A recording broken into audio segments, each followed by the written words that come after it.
Good afternoon. From an East Coast Navy yard, NBC brings you a special broadcast during which you will hear the President of the United States. The President makes this appearance today as Commander-in-Chief of the Army and Navy in order to transfer a destroyer escort vessel, commonly called DE, to the French Navy. The ship, the Senegalais, goes to the French through Lend-Lease. Ladies and gentlemen, the President of the United States and the Commander-in-Chief of its Army and Navy.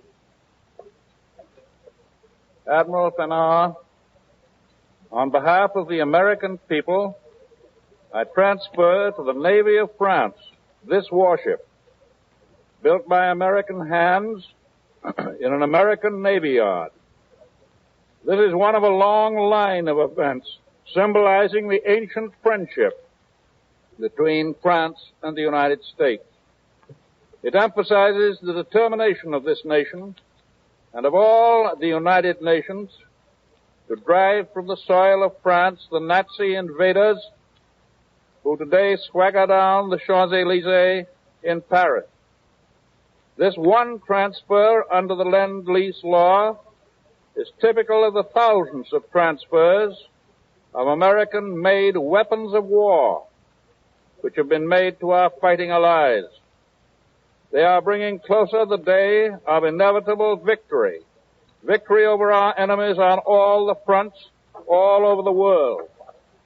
No day could be more appropriate for this ceremony than the anniversary we now celebrate of the birth of that illustrious American who in his time struck such mighty blows for the liberty and dignity of the human race, Abraham Lincoln. In 1940, the Nazi invaders overran France. Although we were still on the sidelines, we in the United States realized the horror of that catastrophe and the grave menace it carried to all the civilized world. The land of France fell to the enemy, but not so the ships of France. Today her fleet still proudly flies the tricolor in battle against our common enemy. At Nettuno and Anzio in Italy, French ships were among those which bombarded the German coastal installations.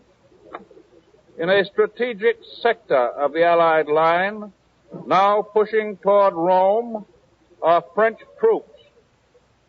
Yes, the Nazis on the Italian front know only too well that France is not out of this war.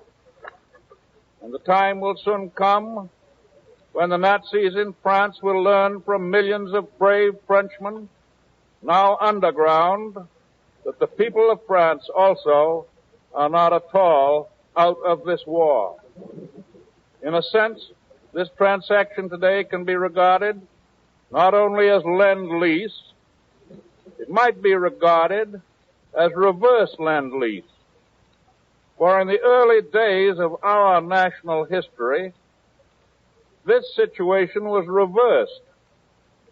At that time, instead of France receiving an American-made ship, the young nation of the United States was glad to receive, happy to receive a ship made in France by Frenchmen. The Bonhomme Richard, a ship made illustrious under the command of John Paul Jones in the days of our Navy's infancy.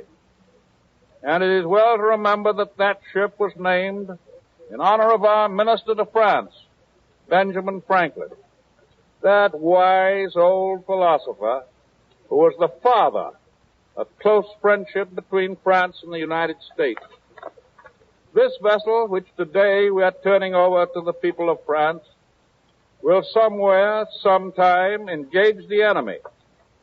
She is a part of the growing strength of the French Navy. She is a new class, a destroyer escort, speedy and dangerous. I want to tell you something else about her, that there are more where she came from. Under our Lend-Lease agreement, she is not the only ship that you will receive from us. We are building others for your sailors to man. I hope that the Nazis and the Japs are listening to us today as this transfer is made, for it will help them better to understand the spirit and the determination which binds together all of the fighting fleets and armies of the United Nations on the road to ultimate victory. Vice Admiral Fenard, you are the senior officer of the French Navy, and you are the chief of the French naval mission here. It has been your duty to work with us in outfitting your fleet.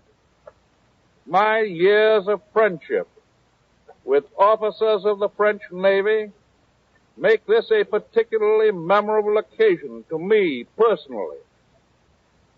To you, we turn over this ship, the Senegalais. We recall with pleasure that it was a French ship which fired the first salute ever rendered to the Stars and Stripes flying from a United States man of war. We remember that salute today, and symbolically, we return it. Good luck, Senegalais, and good hunting.